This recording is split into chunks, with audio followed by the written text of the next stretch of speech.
सलाम अलैकुम। आज मैं बहुत बेहतरीन रेमेडी लेकर आई हूँ उन माओं के लिए जो परेशान हैं, जिनके बच्चे स्कूल जाते हैं, खेलने जाते हैं ग्राउंड, और उनकी बच्चों की गर्दनें काली हो जाती हैं धूप से, पसीनों से, और हाथ और पाँव भी काले हो जाते हैं। तो ये रेमेडी बहुत इजी और आसान है। चले हम स्टार्ट करते हैं। मैंने एक बोल लिया और उसमें मैंने सबसे पहले गर्म पानी डाला, फिर ये एक इनो का साशे में इसमें डालूंगी और इसमें मैं चमचा चलाऊंगी ताकि इसकी तेजी खत्म हो जाए।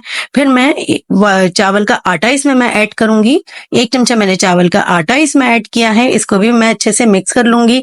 फिर मैंने ये एक कॉफी का साशे इसमें डाल दिया है, कॉफी का साशे भी डालकर मैं अच्छे से इसको मिक्स कर लूंगी। फिर इसके बाद मैंने इसमें ऐड करना है थोड़ा सा खाने का सोडा। इससे हमारा जो मैल होता है वो बहुत अच्छे से कटता है, तो वो मैं अपनी हर रेमेडी में कोशिश करती हूँ मैं जरूर ऐड करूँ। इसके अलावा इसमें पिंच जाएगी हल्दी, हल्दी को भी डाल के हम अच्छे से मिक्स कर लेंगे। अच्छा, अभी मुझे ये थोड़ा सा मिक्सचर अपना पतला लग रहा था तो मैंने तकरीबन 2 चमचे चावल के आटा और डाला है, और फिर मैं इसको मिक्स कर लूंगी ताकि ये थोड़ा थिक बन जाए। ये आप अपने गर्दन पे हफ्ते में 2 बार बच्चों की अप्लाई करें, अपनी गर्दन पे भी करें जिनकी गर्दनें काली हो जाती हैं धूप से, गर्मी से, पसीने से। अच्छा, तो अब इसमें मैं डाल रही हूँ ये 1 अदद लीमू का रस। अच्छे से इसको डालकर मैं मिक्स कर लूंगी, और देखिए इसमें कैसे झाग से बनने लगे हैं क्योंकि इसमें मैंने खाने का सोडा भी डाला है, इस वजह से।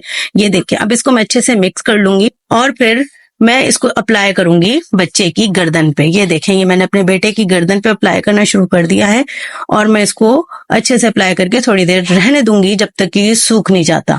जैसे ही ये सूख जाएगा तो मैं हल्के हाथों से इसको मसाज करूंगी ताकि जो भी इसका मैल कुचैल है वो सारा कुछ खत्म हो जाए। ये देखिए मैंने हल्के हाथों से इसके मसाज किया है। आप जरूर इस रेमेडी को घर पे अप्लाई कीजिएगा और जरूर आपको फर्क महसूस होगा। ये देखिए जी कितने जबरदस्त से रिजल्ट मेरे बच्चे की गर्दन पे एक ही दफा में आ गए हैं। आप हफ्ते में 2 बार जरूर इसको ट्राई करें, और अगर मेरी रेमेडी अच्छी लगी है तो प्लीज लाइक कॉमेंट तो जरूर कीजिए और सब्सक्राइब भी कीजिए। मजीद रेमेडी के लिए और मजीद अच्छी अच्छी रेसिपीज के लिए तो आप मुझसे कनेक्टेड रहने के लिए आपको मुझे सब्सक्राइब करना पड़ेगा। Okay, Allah Hafiz, thanks for watching.